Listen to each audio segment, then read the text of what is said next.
Pada video kali ini, saya ingin menjelaskan salah satu kompetensi dasar mata pelajaran otomatisasi tata kelola kepegawaian kelas 11. Adapun bab yang akan kita bahas yaitu bab 1 tentang administrasi kepegawaian. Bagi teman-teman yang ingin mencatat materi, jangan lupa untuk mempersiapkan alat tulis kalian ya. Selamat menyimak! Sebelum kita masuk ke materi, saya akan membacakan table of content dari materi yang akan kita bahas. Yang pertama, ada pengertian dari administrasi, tenaga kerja, dan pegawai. Yang kedua, ada pengertian administrasi kepegawaian. Ketiga, perumusan administrasi kepegawaian. Keempat, prinsip administrasi kepegawaian. Kelima, ada fungsi administrasi kepegawaian. Dan terakhir, asas pembinaan pegawai. Yuk, langsung saja kita mulai. Pengertian administrasi. Menurut Azura Azrul, administrasi berasal dari kata administrare dalam bahasa Latin, ad berarti pada, dan ministrare berarti melayani. Dengan demikian, jika ditinjau dari asal kata administrasi, berarti memberikan pelayanan kepada masyarakat. Selanjutnya, pengertian administrasi dalam arti sempit diartikan sebagai kegiatan yang meliputi catat-mencatat, surat-menyurat, pembukuan ringan, ketik-mengetik, agenda, dan sebagainya yang bersifat teknis ketatausahaan. Sedangkan, administrasi dalam arti luas adalah seluruh proses kerjasama antara dua orang atau lebih dalam mencapai tujuan dengan memanfaatkan sarana-prasarana tertentu secara berdaya guna dan berhasil guna. Yang terakhir, menurut Arthur Greger, administrasi adalah fungsi tata penyelenggaraan terhadap komunikasi dan pelayanan warga suatu organisasi. Intinya, administrasi melingkupi seluruh kegiatan dari pengaturan hingga pengurusan sekelompok orang yang memiliki diferensiasi pekerjaan untuk mencapai suatu tujuan bersama. Pengertian tenaga kerja pada umumnya. Yang pertama, menurut Undang-Undang Nomor 13 Tahun 2003, Bab 1 Pasal 1 Ayat 2, disebutkan bahwa tenaga kerja adalah setiap orang yang mampu melakukan pekerjaan guna menghasilkan barang dan atau jasa baik untuk memenuhi kebutuhan sendiri maupun untuk masyarakat. Sedangkan, menurut Sumitro Jojo Hadikusumo, tenaga kerja yaitu semua orang yang mau ataupun bersedia dan memiliki kesanggupan untuk bekerja, termasuk mereka yang menganggur meskipun mau dan mampu untuk bekerja, tetapi terpaksa menganggur karena tidak adanya kesempatan kerja. Selanjutnya, pengertian pegawai. Menurut Sudaryono, pengertian pegawai adalah seorang yang melakukan penghidupan dengan cara bekerja di dalam kesatuan organisasi, baik di dalam pemerintah atau swasta. Sedangkan, menurut Robbins, pengertian pegawai adalah orang pribadi yang bekerja pada pemberi kerja, baik menjadi pegawai tetap atau tidak, yang didasarkan kepada kesepakatan kerja yang tertulis ataupun tidak untuk menjalankan pekerjaan di dalam jabatan atau kegiatan yang sudah ditentukan oleh pemberi kerja. Oke, kita masuk ke materi selanjutnya yaitu tentang perumusan administrasi kepegawaian. Nah, administrasi kepegawaian ini terdiri dari 4 perumusan. Perumusan yang pertama yaitu sebagai ilmu. Artinya mempelajari segenap proses penggunaan tenaga manusia sejak penerimaan hingga pemberhentiannya. Yang kedua, sebagai proses. Perumusan administrasi kepegawaian diartikan proses penyelenggaraan politik kepegawaian atau program kerja atau tujuan yang berhubungan dengan tenaga kerja manusia yang digunakan dalam usaha kerjasama untuk mencapai tujuan tertentu. Perumusan ketiga sebagai fungsi diartikan mengatur dan mengurus penggunaan tenaga kerja manusia dalam suatu usaha kerjasama sekelompok manusia untuk mencapai tujuan tertentu yang meliputi kegiatan. Pertama, merumuskan tujuan dan sasaran pokok kebijaksanaan politik. Yang kedua, menyusun organisasi untuk menyelenggarakan pelaksanaan tujuan dan sasaran pokok atau kebijaksanaan politik. Perumusan yang terakhir yaitu sebagai seni. Seni di sini dimaksudkan dalam memilih pegawai baru serta menggunakan pegawai-pegawai lama dengan cara sedemikian rupa sehingga dari segenap tenaga kerja manusia itu diperoleh hasil dan jasa yang maksimal baik mengenai jumlah maupun mutunya. Oke, kita lanjutkan ke materi selanjutnya yaitu tentang prinsip administrasi kepegawaian. Yang pertama, prinsip kemanusiaan yang memiliki makna menempatkan posisi manusia sebagai unsur pekerja yang mempunyai persamaan harga diri, kemauan, keinginan, dan cita-cita. Kemampuan manusia sebagai unsur pekerja harus dihargai posisinya sebagai manusia selayaknya dan bukan dianggap mesin. Prinsip kedua yaitu prinsip demokrasi. Prinsip ini merujuk pada adanya rasa saling menghormati, menghargai, dan mengisi dalam melaksanakan kegiatan kerjasama dalam organisasi atau perusahaan untuk mencapai tujuan yang telah ditentukan. Prinsip ketiga yaitu the right man on the right place. Prinsip ini mengandung makna penempatan setiap orang dalam posisi kerjanya harus tepat. Setiap orang dalam organisasi harus ditempatkan sesuai dengan kemampuan, keahlian, pengalaman, serta pendidikan yang dimiliki oleh orang yang bersangkutan.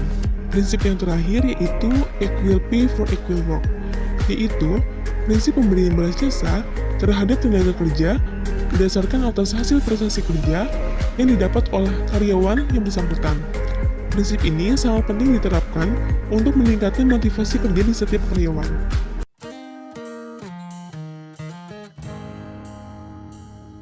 Materi selanjutnya yaitu fungsi administrasi kepegawaian. Terdapat 6 fungsi. Yang pertama, perencanaan pegawai. Yang kedua, pengorganisasian kepegawaian. Yang ketiga, pengarahan pegawai. Keempat, pengendalian pegawai. Kelima, sistem administrasi kepegawaian. Dan yang terakhir, pengadaan pegawai. Baik, kita bahas fungsi yang pertama yaitu perencanaan pegawai. Perencanaan pegawai dapat didefinisikan sebagai proses penentuan kebutuhan pegawai pada masa yang akan datang berdasarkan perubahan-perubahan yang terjadi dan persediaan tenaga kerja yang ada. Perencanaan pegawai merupakan bagian penting dari dan sebagai kontributor pada proses perencanaan strategis karena membantu organisasi dalam menentukan sumber-sumber yang diperlukan. Fungsi kedua, pengorganisasian pegawai. Apa sih pengorganisasian itu? Pengorganisasian adalah suatu langkah untuk menetapkan, menggolong-golongkan, mengatur berbagai macam kegiatan yang dipandang perlu, penetapan tugas dan wewenang seseorang, dan pendelegasi wewenang dalam rangka untuk mencapai tujuan pengorganisasian.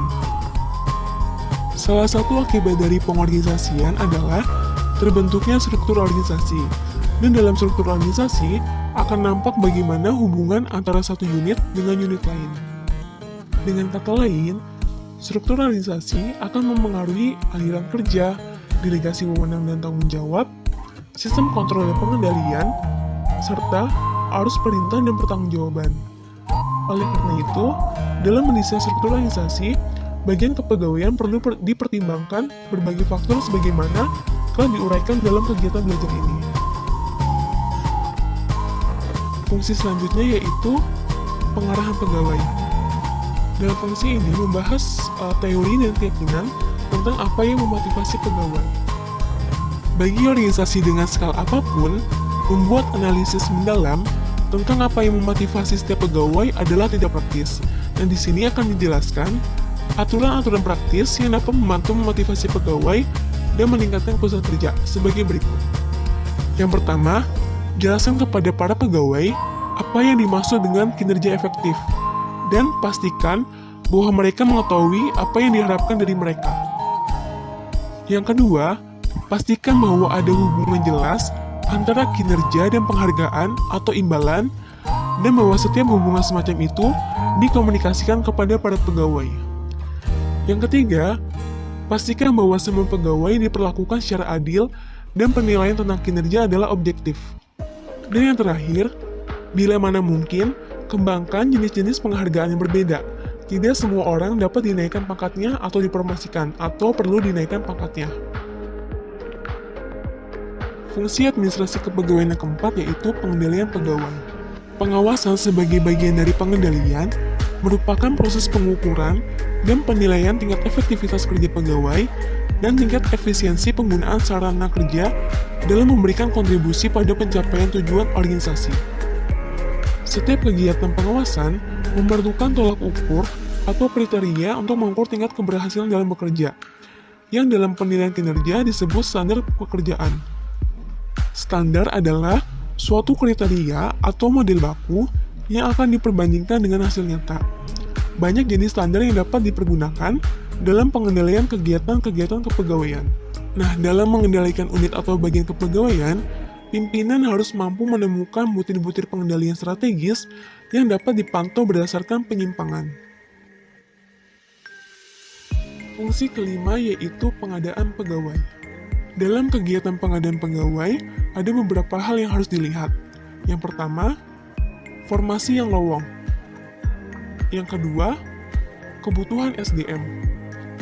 Yang ketiga, kebutuhan dan jenis pekerjaan. Setelah dilihat apakah ada formasi yang lowong, maka baru diadakan serangkaian kegiatan untuk menjadi pegawai yang sesuai dengan kebutuhan masing-masing unit beserta kualifikasinya. Fungsi administrasi kepegawaian yang terakhir yaitu sistem administrasi kepegawaian. Apa sih sistem administrasi kepegawaian itu? Sistem administrasi kepegawaian adalah bagian dari administrasi negara yang kebijaksanaannya ditentukan dari tujuan yang ingin dicapai. Dasar sistem administrasi kepegawaian di Indonesia mengacu pada Undang-Undang Nomor 43 Tahun 1999 tentang perubahan atas Undang-Undang Nomor 8 Tahun 1974 tentang pokok-pokok kepegawaian.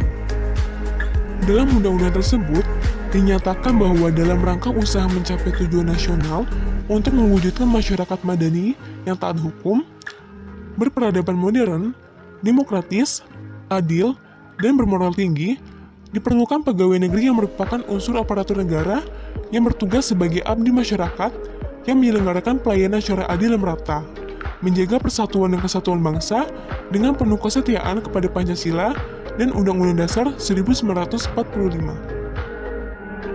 Oke, kita masuk ke materi yang terakhir yaitu tentang asas pembinaan pegawai. Di sini terdapat 7 asas pembinaan, yaitu sebagai berikut. Yang pertama, asas perlindungan hukum. Artinya, adanya jaminan perlindungan hukum dalam melaksanakan tugas. Yang kedua, asas legalitas adalah suatu jaminan dasar bagi kebebasan individu dengan memberi batas aktivitas apa yang dilarang secara tepat dan jelas. Yang ketiga, asas pendelegasian wewenang. Artinya yaitu menciptakan pembagian kerja, hubungan kerja, dan adanya kerjasama dalam suatu organisasi atau perusahaan.